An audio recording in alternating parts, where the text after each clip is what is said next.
एवं मंच पर विराजमान सभी मुनिगण, संतगण और हमारे इस आज के कार्यक्रम में हमारे राष्ट्रीय स्वयंसेवक संघ के प्रांत के प्रचारक, जिनको भी अभी आपने सुना, ऐसे सम्माननीय बाबूलाल जी, इस कार्यक्रम के संयोजक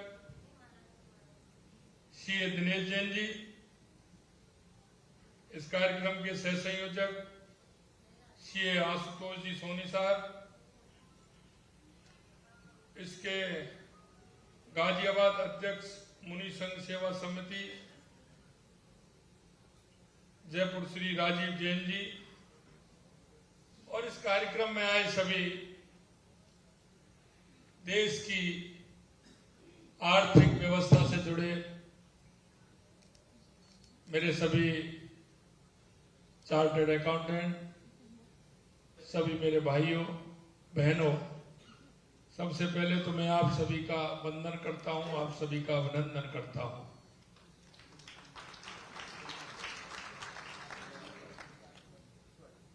क्योंकि मुझे पता है मंच पर आज विराजमान महाराज जी की उपस्थिति में सम्मानीय चार्टर्ड अकाउंटेंट, सभागार में उपस्थित सभी, आपने एक सेमिनार की है और सेमिनार के चर्चा के विषय जो रहे होंगे वो देश को और प्रदेश को आर्थिक मजबूती करना और हमारे क्लाइंट को भी किस तरह से मजबूत कर सकते हैं। आपने इन विषयों पर अपने विचार व्यक्त किए होंगे। अभी अभी कह रहे थे कि हम बात करते हैं हमेशा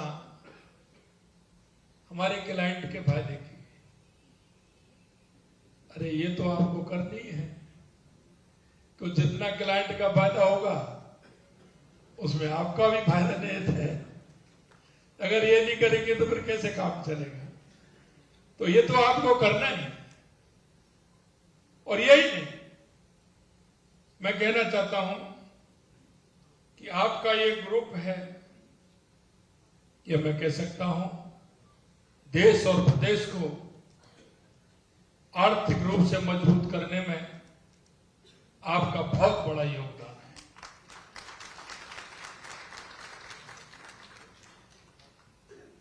आप सभी राजस्थान की आर्थिक और सामाजिक प्रगति में महत्वपूर्ण भूमिका निभा रहे हैं।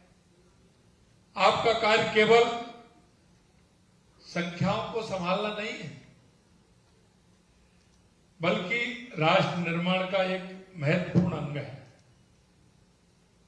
चार्टर्ड अकाउंट वित्तीय प्रबंधन के विशेषज्ञ होते हैं और आप सभी विभिन्न क्षेत्रों में अपने ज्ञान, आपका अनुभव का उपयोग बहुत होता है। क्योंकि किसी प्रदेश की और देश की उन्नति के लिए उसको आर्थिक रूप से मजबूत होना और मजबूत होने के लिए हर क्षेत्र में बदलते हुए समय में आपका विशेष योगदान बहुत ही महत्वपूर्ण है।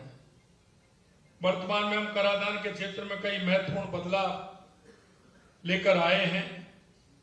जीएसटी लागू होने के बाद हमने देखा है कि हर कराधान में सुधार हुआ है और आज लगभग 1.3 करोड़ करदाता पंजीकृत हैं। हमें जीएसटी के माध्यम से छोटे व्यवसाय और उद्योगों को सशक्त बनाना है ताकि वे न केवल अपने व्यवसाय को बढ़ा सकें बल्कि देश के विकास में भी योगदान दे सकें। राजस्थान के सीएस ने स्थानीय व्यवसाय और जीएसटी के अनुपालना में बहुत बड़े परिणाम स्वरूप कार्य किए हैं और उनका राजस्व लगभग 30% की वृद्धि उसमें हुई है। आयकर न केवल राजस्व का एक प्रमुख स्रोत होता है, बल्कि ये हमारे देश के विकास और कल्याण योजनाओं को समर्थन देने में एक महत्वपूर्ण योगदान भी निभाता है। यशस्वी प्रधानमंत्री श्री नरेंद्र मोदी जी के नेतृत्व में केंद्र सरकार ने कर प्रणाली को सरल और पारदर्शी बनाने का काम किया है। कई महत्वपूर्ण कदम भी उठाए हैं। सरल आयकर रिटर्न फाइलिंग प्रक्रिया, फेसलेस असेसमेंट जैसी पहलों पर करदाताओं के लिए भरना आसान हुआ है। फेसलेस असेसमेंट और अपील की प्रक्रिया आयकर प्रशासन में एक क्रांतिकारी बदलाव भी हुआ है। आज दुनिया में जब हम वित्तीय नीतियों का कराधान पर चर्चा कर रहे हैं, हमें ध्यान योग के माध्यम से मानसिक शांति और एकाग्रता को भी नहीं भूलना चाहिए। यह न केवल हमारे व्यक्तिगत जीवन में बल्कि हमारे पेशेवर जीवन में भी एक महत्वपूर्ण भूमिका निभा सकता है। ध्यान से हमें आत्मनियंत्रण, धैर्य और स्पष्टता भी मिलती है, जो हमें सही निर्णय लेने में मदद करती है। आज मुनि जी द्वारा जो रहम योग एवं अध्यात्म सिखाया जा रहा है, उससे न केवल हमारे आत्मविश्वास में वृद्धि हो रही है, बल्कि हमारी मानसिक विकास को भी सुदृढ़ कर रहा है। निश्चित रूप से मैं कह सकता हूं कि महाराज जी का आशीर्वाद हम सबको प्रगति की याद दिलाएगा, क्योंकि आज आप देख रहे हैं कि देश की आजादी के बाद देश के अंदर जिस तरह से जो बदलाव होने चाहिए थे, निश्चित रूप से उतने नहीं हो पाए। लेकिन मैं कह सकता हूं 2014 के बाद देश के यशस्वी प्रधानमंत्री नरेंद्र मोदी जी के नेतृत्व में आपने बदलाव देखे होंगे, चाहे वो हमारी गरीब कल्याण की योजनाएं हो, चाहे हमारे विकास की योजनाएं हो, चाहे हमारी अन्य योजनाएं हो, जीएसटी में सुधार हो, आर्थिक रूप से मजबूती हो। इन सारे विषयों को लेकर अगर हम चलेंगे तो आपको बहुत बड़ा अंतर मिलेगा। मैं कहना चाहता हूं, हमारी राज्य सरकार ने भी, जैसा कि माननीय भाई साहब ने कहा था, क्योंकि हमारे पार्टी के हमारे प्रोधा, पार्टी के हमारे संस्थापक पंडित दीनदयाल उपाध्याय जी कहते हैं कि अंतिम पंक्ति में जो व्यक्ति खड़ा है, उस अंतिम पंक्ति में व्यक्ति को लाने के लिए हमें क्या करना चाहिए। मित्रों, आप देखते हैं देश की स्थिति है कि एक तरफ तो खाना खिलाने वालों की लाइन लगी होती है, एक तरफ कभी कभी कहता हूं मैं, आप देखते हैं मैरिज गार्डन में जाते हैं, कहीं भी जाते हैं, शादियां होती हैं, जितना खाना काम में नहीं आता है उतना खराब होता है। लेकिन एक तरफ देखते हैं कि उनको पूरा खाना भी नहीं मिल पाता है। हमें इसमें सोचना होगा, देखना होगा। पंडित दीनदयाल उपाध्याय के वो अंतिम पंक्ति में जो व्यक्ति खड़ा है, अंत्योदय की परिभाषा को हमने जानना होगा। तो अंतिम पंक्ति में व्यक्ति खड़ा है, वो किस तरह से देश में आगे आ सकता है, क्योंकि पंडित दीनदयाल उपाध्याय ने एकात्म मानववाद की परिकल्पना की है। अगर हमारे शरीर का कोई भी अंग खराब होता है तो हमारा नींद हराम हो जाती है। अगर हमारी उंगली में कांटा लगता है, पैर में कांटा लगता है, कहीं कोई घाव होता है तो शरीर बेचैन हो जाता है। इसी तरह से मैं कहना चाहता हूं कि हमारे देश सबको साथ, सबका विकास, सबका विश्वास, सबके प्रयास के आधार पर चलना चाहिए। और अब देश के यशस्वी प्रधानमंत्री नरेंद्र मोदी जी का जो नारा है, सबका साथ, सबका विकास, सबका विश्वास, सबका प्रयास के आधार पर हम चलते हैं। और उस अंतिम पंक्ति में खड़े हुए व्यक्ति का योगदान राष्ट्र के निर्माण में हो, हम उसको कैसे आगे ला सकते हैं, ये हमारी सोच हो। हमारे सोच में यह भी हो कि हमारा जो भाई है, क्योंकि एक नागरिक होने के नाते भी हमारा एक कर्तव्य बनता है कि हम आगे एक नागरिक होने के नाते कि समाज के अंदर, मेरे गांव में, मेरे पड़ोस में, मेरे अपार्टमेंट में, मेरा पड़ोसी, मेरे घर का नौकर, क्या वो ठीक व्यवस्था में काम कर रहा है? क्या उसकी तरफ हमें देखना नहीं चाहिए? क्या उसके तरफ, उसके उत्थान की बात हमको नहीं करनी चाहिए? कभी कभी हम देखते हैं दिए तले अंधेरा होता है। हमारे पड़ोस में रहने वाला व्यक्ति, हमारे पड़ोस में रहने वाली बूढ़ी माँ किसी बीमारी के कारण वो ठीक तरह से इलाज नहीं करा पाती। मेरा विकलांग भाई किस तरह से रहना है, मेरे पड़ोस में मेरा काम तो करता है, मेरा गवर्नमेंट है, लेकिन उसके परिवार का पालन ठीक ढंग से हो रहा है कि नहीं हो रहा है। निश्चित रूप से इन सारी बातों पर हमें विचार करना चाहिए। और आज हमारे संत मुनि महात्मा सभी हमको यही रास्ता दिखा रहे हैं, उनके रास्ता में चलना चाहिए, क्योंकि हमारा सनातन धर्म जिस तरह से हमारी संस्कृति से और हमारे विचार से बना हुआ है, ये कितने समय से हमारा ये सनातन धर्म चलता आ रहा है, लेकिन हमारे अंदर की थी आज भी वो जिंदा है। लाखों सालों तक हमारा देश कितने सालों तक गुलाम रहा, कभी हूण आए, कभी कुषाण आए, कभी इस्लाम आए तो कभी अंग्रेज आए, लेकिन हमारे अंदर की थी आज भी वही है, पहले भी वही थी। इसी कारण हमारे देश की संस्कृति और विचार को आगे करते हुए आज हमारी संस्कृति दुनिया में पहले नंबर की संस्कृति है, इस पर हमें गर्व करना चाहिए। स्वामी विवेकानंद जी ने कहा था, उठो जागो और इस देश दुनिया पर छा जाओ। उनका कहने का था 21वीं सदी भारत की होगी। मैं आपसे कहना चाहता हूं, उस नरेंद्र ने कहा था और इस नरेंद्र ने करके दिखा दिया। इसलिए मैं आपसे कहना चाहता हूं, हमारा हर परिवार, हमारा हर बच्चा, हमारा हर अंतिम पंक्ति में खड़ा व्यक्ति, हमारा पड़ोस का, हम ये नागरिक होने के नाते हमारा कर्तव्य बनता है उन सबको आगे उठाने का, उन सबको आगे बढ़ाने का। एक व्यक्ति बढ़ेगा, एक परिवार बढ़ेगा तो हमारा राष्ट्र आगे नहीं बढ़ेगा।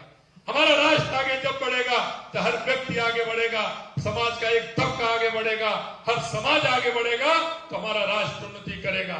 इसलिए मैं कहना चाहता हूं मेरे भाई और बहनों कि हम सबको ध्यान रखते हुए हमारे समाज का हर पहलू ये होता है कि हम सबको साथ लेकर के हमें चलना है। मैं आपसे एक निवेदन और करना चाहता हूं, हाँ सभी चार्टर्ड अकाउंटेंट से विशेष आह्वान करना चाहता हूं कि वो आगामी दिसंबर में राजस्थान में होने वाले राइजिंग राजस्थान, हमने पहली साल में ही राइजिंग राजस्थान रखा है, जिससे हमारे राजस्थान का विकास हो, राजस्थान में नई नई कंपनियां आए, नए नए निवेशक आए, इन्वेस्टर आकर के हमारे राजस्थान को आगे बढ़ाने का काम करें। ये मेरे सामने बैठी हुई टोली वो है जो हमेशा आर्थिक रूप से जुड़ी रहती है, आपके संपर्क में भी है, आपके विचार में भी और आपके साथ भी काम करते हैं। कोई कितना भी इन्वेस्टमेंट करे, मुझे इससे नहीं है, लेकिन मैं कहना चाहता हूं एक छोटा इन्वेस्ट भी करेगा तो उसमें कम से कम 10 लोगों को रोजगार देने का काम मेरा हाथ में करता है। एक छोटी सी फैक्ट्री कहीं एक लगती है, आप देख सकते हैं उसमें चाहे 200 लोग काम करें, 300 लोग काम करें, लेकिन उस स्थान का विकास होता है। और विकास इसलिए होता है क्योंकि आवश्यकता की चीजें वो वहीं से खरीदता है, हमारी ग्रोथ बढ़ती है, हमारे 10 लोगों को रोजगार मिलता है। हमारा पंचर वाले को गाड़ी रखेगा तो हमारे पेट्रोल पंप से डीजल लेगा, हमारा पंचर जोड़ने वाला पंचर जोड़ेगा, सब्जी वाला सब्जी उनके लिए देगा और सामान देने वाले सामान देंगे, कपड़ा भी यहीं से खरीदेगा, कुछ इंस्ट्रूमेंट भी यहीं से खरीदेगा, तो हमारे राज्य का विकास होता है। इसलिए मैं आपसे कहना चाहता हूं कि राइजिंग राजस्थान जो हमारा है उस पर आप आइए और अपने मित्रों को भी लाइए और उसमें आपका कोई भी सुझाव हो, क्योंकि आप दिन रात काम करते हैं, आपका कोई भी सुझाव हो वो सुझाव भी हमें भेज सकते हैं। और वो सुझाव इसलिए क्योंकि हर व्यक्ति पूर्ण नहीं होता है, कोई भी व्यक्ति अपने आप को समझे कि मैं पूर्ण हूं, कोई भी व्यक्ति पूर्ण नहीं हो सकता है। इसलिए मैं कहना चाहता हूं एक छोटा सा सुझाव इस राजस्थान के लिए महत्वपूर्ण हो सकता है, इसलिए आपके अच्छे सुझाव भी आए, ये भी मैं आपसे निवेदन करना चाहता हूं। मैं आज इतना ही कहना चाहता हूं कि मेरे को आज इस कार्यक्रम में बुलाया, आज मुनि श्री द्वारा जो अरहम योग एवं अध्यात्म में सिखाया जा रहा है उससे न केवल हमारे आत्मविश्वास में वृद्धि होगी बल्कि हमारी मानसिक विकास भी सुदृढ़ होगा। और आपके बताए हुए रास्ते निश्चित रूप से संत और मुनि बताते हैं और उनका ध्येय एक होता है कि मेरा समाज आगे बढ़े, मेरा राष्ट्र आगे बढ़े। इस राष्ट्र की परिकल्पना को लेते हुए आप सभी आगे बढ़े और इस तरह के सुझाव राइजिंग राजस्थान में आपके मिले, इस आशा और विश्वास के साथ आप सभी को बहुत बहुत धन्यवाद। मुनि जी के चरणों में पुनः प्रणाम, पुनः प्रणाम। जय हिंद, जय भारत, जय राजस्थान।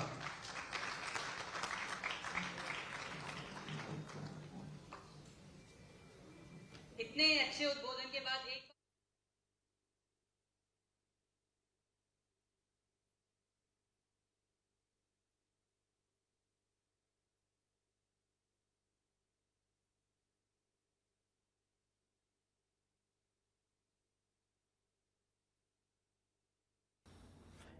सीए सेमिनार की तस्वीरें आप देख रहे हैं। ये क्या? जयपुर से लाइव तस्वीरें तोतुका भवन की तस्वीर है, जहां पर कार्यक्रम का आयोजन किया गया है और जैन संत मुनि भी इस कार्यक्रम में शिरकत कर रहे हैं।